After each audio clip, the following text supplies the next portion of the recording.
सोचिए, जिस शख्स ने इस देश का संविधान लिखा, जिसने हर नेता को कुर्सी पर बैठने का हक दिया, उसे खुद जाति के नाम पर चुनाव हरा दिया गया। और एक ऐसा दिग्गज रक्षा मंत्री जिसने पाकिस्तान के घुटने टिकवा दिए, उसे सिर्फ उसकी जाति देखकर देश का प्रधानमंत्री बनने से रोक दिया गया। भारतीय राजनीति का ये वो कड़वा और नंगा सच है जहां मेरिट और देशभक्ति पर कास्ट इक्वेशन हमेशा भारी पड़ता आया है। आज बात होगी उन 5 सबसे बड़े जन नेताओं की जो इस देश के घटिया जातिवाद की भेंट चढ़ गए। किसी को अपनी ही पार्टी ने यूज एंड थ्रो करके किनारे लगा दिया, तो किसी को मुख्यमंत्री बनने के बाद सड़कों पर ऐसी भद्दी जातीय गालियां दी गईं कि सुनकर आपका खून खौल उठेगा। और मजे की बात देखिए, जीते जी जिन नेताओं को जाति के बक्से में बंद रखा, मरने के बाद उन्हें भारत रत्न थमाकर राजनीति ने अपना पाप धोने की कोशिश की। यकीन मानिए, नंबर 5 से नंबर 1 तक का ये सफर आपको अंदर तक झकझोर देगा। नंबर 5 पर आते हैं चौधरी चरण सिंह जी। भारतीय राजनीति में इनका कद किसी किसान मसीहा से कम नहीं था। चौधरी चरण सिंह जी देश के बेहतरीन अर्थशास्त्रियों में से एक थे। उन्होंने जमींदारी प्रथा को खत्म किया, उन्होंने किसानों को उनका हक दिलाया, लेकिन दिल्ली की हाई क्लास राजनीति को एक धोती कुर्ता पहनने वाला नेता हजम नहीं हो रहा था। राजनीति के चाणक्यों ने एक तीर से 2 शिकार किए। उन्होंने चौधरी चरण सिंह जी के पूरे विजन पर एक छोटा सा ठप्पा लगा दिया। उन्हें पूरे देश का नेता मानने की बजाय सिर्फ एक जाट नेता बनाकर पेश किया गया। जो नेता पूरे देश के किसानों के लिए लड़ रहा था, उसे एक खास जाति के डिब्बे में पैक कर दिया गया। मीडिया और विरोधियों ने ऐसा माहौल बनाया जैसे चौधरी चरण सिंह जी सिर्फ एक ही जाति के भले की बात करते हैं। इस जातिगत ब्रांडिंग का नुकसान यह हुआ कि उनका प्रभाव एक खास इलाके तक ही सीमित कर दिया गया। उन्हें पैन इंडिया लीडर के रूप में पूरी तरह स्वीकार नहीं होने दिया गया।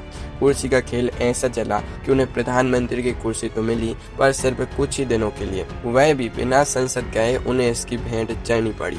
राजनीति ने उनकी काबिलियत को जाति के दलदल में ऐसा उलझाया कि किसानों का मसीहा दिल्ली के दरबार में अकेला पड़ गया। और अब क्रूर सरकेज्म का लेवल देखिए, जिस नेता को जीते जी राजनीति ने सिर्फ एक जाति के दायरे में बंद कर रखा, उन्हें उनके जाने के दशकों बाद साल 2024 में जाकर भारत रत्न से नवाजा गया।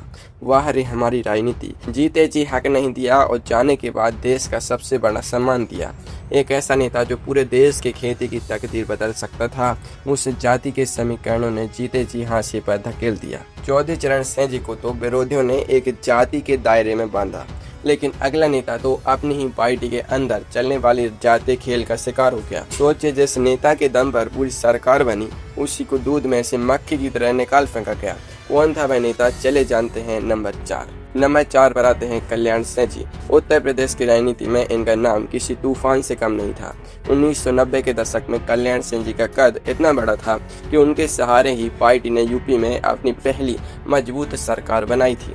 वह एक बहुत बड़े ओबीसी चेहरे थे, लोधी समाज से आते थे और उनकी पकड़ पिछड़े वर्गों पर सबसे मजबूत थी। मंदिर आंदोलन को पीक पर पहुंचाने में उनका सबसे बड़ा योगदान था। उन्होंने राम मंदिर के लिए अपनी मुख्यमंत्री की कुर्सी तक की कुर्बानी दे दी थी।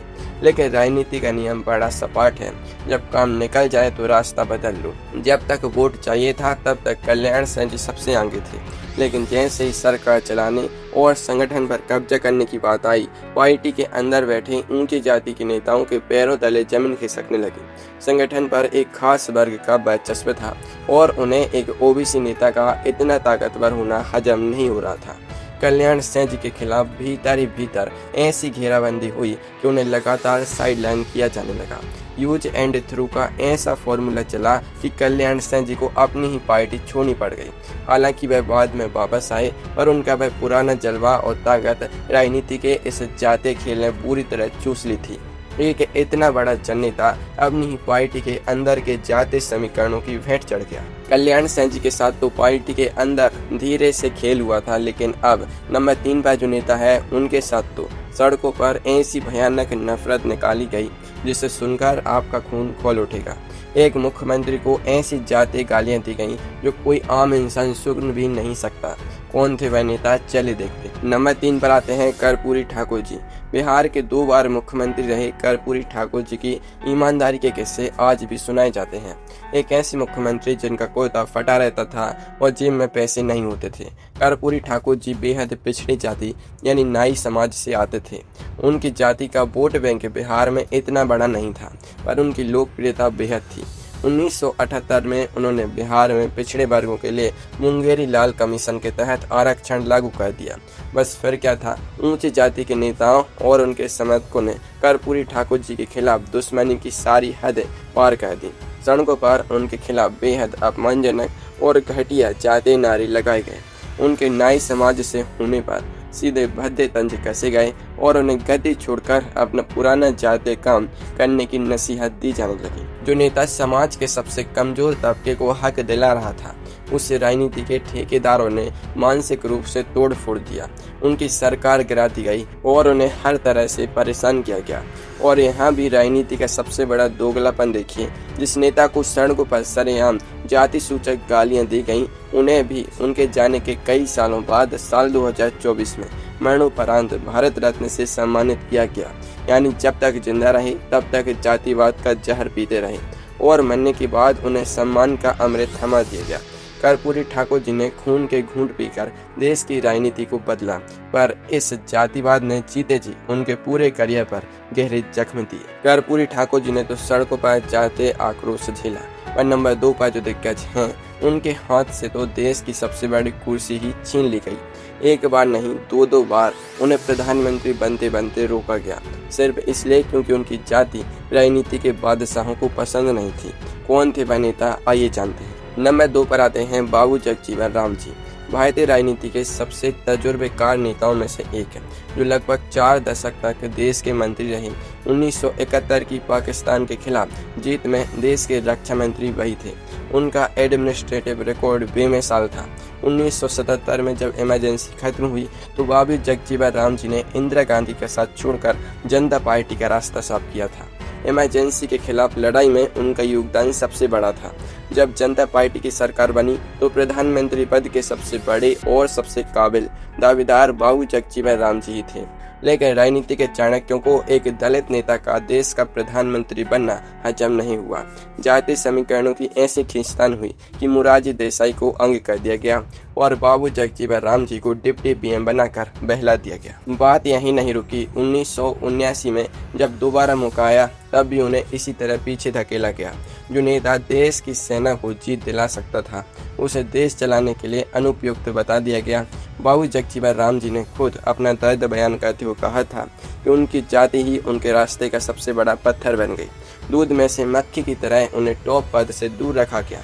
एक ऐसा नेता जो देश का बेहतरीन पीएम बन सकता था, उसे सिर्फ एक दलित नेता के दायरे में समेटकर जातिवाद की भेंट चढ़ा दिया गया। बाबू जगजीवन राम जी को तो पीएम की कुर्सी से दूर रखा गया, लेकिन नंबर 1 पर जो नाम है उसे सुनकर आप दंग रह जाएंगे।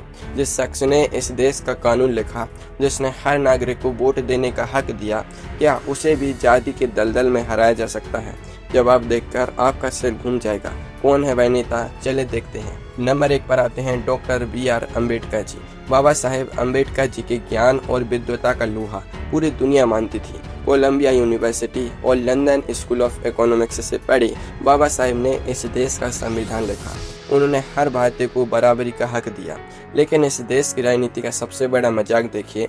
जिस संविधान के दम पर आज नेता चुनाव लड़ते हैं और जीतकर मंत्री बनते हैं, उसी संविधान के निर्माता को आम चुनावी राजनीति ने जाति के नाम पर हरा दिया। 1952 के पहले लोकसभा चुनाव में Baba Saheb Bombay north central seat से खड़े हुए थे। वहां पर उनके खिलाफ ऐसी जातीय घेराबंदी की गई, उनके ही एक पुराने सहयोगी को उनके खिलाफ खड़ा किया दिया गया और जाति के नाम पर वोट बांटे गए। नतीजा यह हुआ कि बाबा साहेब चुनाव हार गए। बात यहीं खत्म नहीं हुई। 1954 में जब भंडारा सीट पर उपचुनाव हुआ तो बाबा साहेब ने फिर से कोशिश की, लेकिन वहां भी जातीय गठबंधन और राजनीतिक साजिशों ने उन्हें दोबारा हराया। जो शख्स संसद में बैठकर देश की किस्मत लिख रहा था, उसे जातीय समीकरणों के चलते उसी संसद में आने से रोक दिया गया। चुनाव में ज्ञान, काबिलियत और देशभक्ति पर जाति का सिक्का भारी पड़ गया। डॉक्टर BR अम्बेडकर जी जैसा महान नेता भी इस देश के जातिवाद और चुनावी गठबंधन की भेंट चढ़ गया, जो हमारी राजनीति का सबसे काला और कड़वा सच है।